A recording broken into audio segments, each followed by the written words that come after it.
সাপাহারে জনতা মার্কেটে শুক্রবারে দুজন মহিলা যেভাবে কাপড়ের থান চুরি করলো, দেখুন পুরো ভিডিওটি। এবং আপনার যদি কেউ পরিচিত হয়ে থাকে এনারা, তাহলে অবশ্যই এই কমেন্ট করে জানাবেন। দেখুন এই যে বাচ্চা সহ যে মহিলা বসলো, তারাই কিন্তু চুরি করছে এই কাপড়ের থানটি। পাশে যেই ব্লু কালারের থানটি রয়েছে, এই ব্লু কালারের থানটি কিন্তু সে কৌশল করে চুরি করে এবং দেখে বোঝা যায় সে একজন প্রফেশনাল চোর।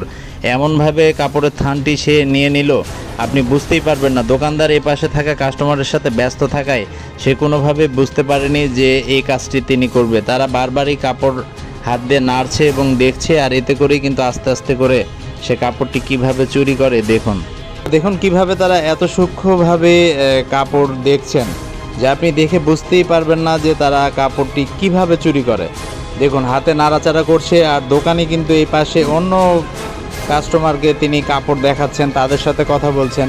আর তারা একটা কাপড়ের 3 পিসের একটা বান্ডিল নিয়ে কিন্তু সেখান থেকে দেখাশোনা করছেন, দুজনে কথা বলছেন, পাশাপাশি কিন্তু এদিক ওদিক তাকাচ্ছেন। মানে তাদের যে ভঙ্গি আপনি কোনোভাবেই বুঝতে পারবেন না যে তারা এই কাপড়টি এমনভাবে চুরি করবে। আর তাদের যে কৌশল, তারা পাক্কা চোর। এমনভাবে কাপড়টি তারা নিয়ে নিবে আপনি বুঝতেই পারবেন না। দোকানে এদিকে এতটা ব্যস্ত হয়ে গেছে, সে তাদের দিকে কিন্তু নজর দিচ্ছে না। দোকানে দুইজন থাকার সত্ত্বেও তখন ছিল একজন, আর তাতে করে ওই পাশটি ছিল ফাঁকা। আর এই সুযোগটি কিন্তু তারা কাজে লাগায়। আর তারা বারবার কাপড়ে হাত দিচ্ছে, আবার হাত সরিয়ে নিচ্ছে, সরিয়ে নেওয়ার পর আবার অন্য কাপড়ের দিকে হাত দিচ্ছে, কিন্তু এখনও কিন্তু এই থানের দিকে তাদের নজর যায়নি। দেখুন আস্তে করে কিভাবে সে টেনে নেয় থানটি, এবং থানটি টেনে নিয়ে এত সুন্দর একটি কৌশলে সে চুরি করে যে সে কিন্তু একটা মানে প্রফেশনাল চোর, সেটি কিন্তু বোঝাই যাচ্ছে। এই যে দেখুন ব্লু কালারের যেই থানটি সে টেনে নিল ওখান থেকে, এই থানটি কিন্তু সেই চুরি করবে। দেখুন সেটি কিন্তু সে নিজের আয়ত্তে করে ফেললো, এবং এখান থেকে একটি 3 পিস কিন্তু সে বের করবে। এখন বের করে সেটিকে মেলাবে।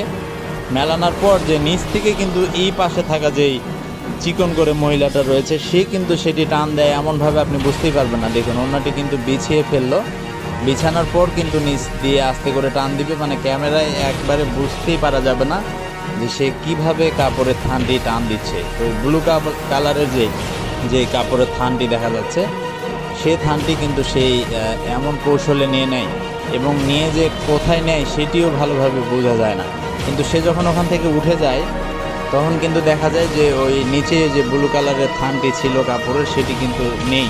এবং পরে দোকানেও সেটি দেখে নেই। পরে সিসি ক্যামেরায় দেখার পর কিন্তু সে বুঝতে পারে যে সেটি চুরি হয়ে গেছে। ওই যে দেখুন সে টান দিয়ে নিল, এই যে কাপড়ের থানটি কিন্তু টান দিয়ে তার পায়ের উপরে রাখলো।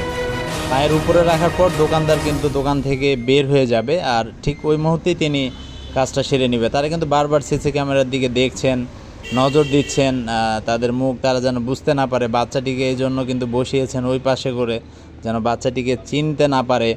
আর এইভাবে করে দেখুন আবারও কিন্তু তিনি 3 পিসের ওড়নাটি কিন্তু টান দিলেন, এবং এই দেখুন হাত ভিতরে ঢুকেই সে কিন্তু এই যে বড় কাপড়ের থানটি কিন্তু সে নিয়ে নিল।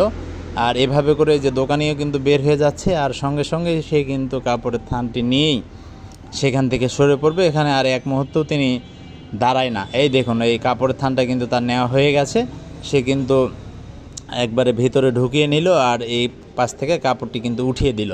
দেখুন থানটি কিন্তু ওখানে আর নেই, পুরো থানটি তার নেওয়া হয়ে গেছে। সেখানে কতগুলো কাপড় ছিল আমি বলতে পারবো না সঠিক, দোকানদারের কাছে হয়তো পরে শুনলে জানাতে পারবো। আর দেখুন দোকানদার সরা মাত্রই তারা কিন্তু উঠেই চলে গেল, তাদের এই যে ব্যাগটি হাতে করে নিয়েই তারা ওখান থেকে চলে গেল সঙ্গে সঙ্গেই।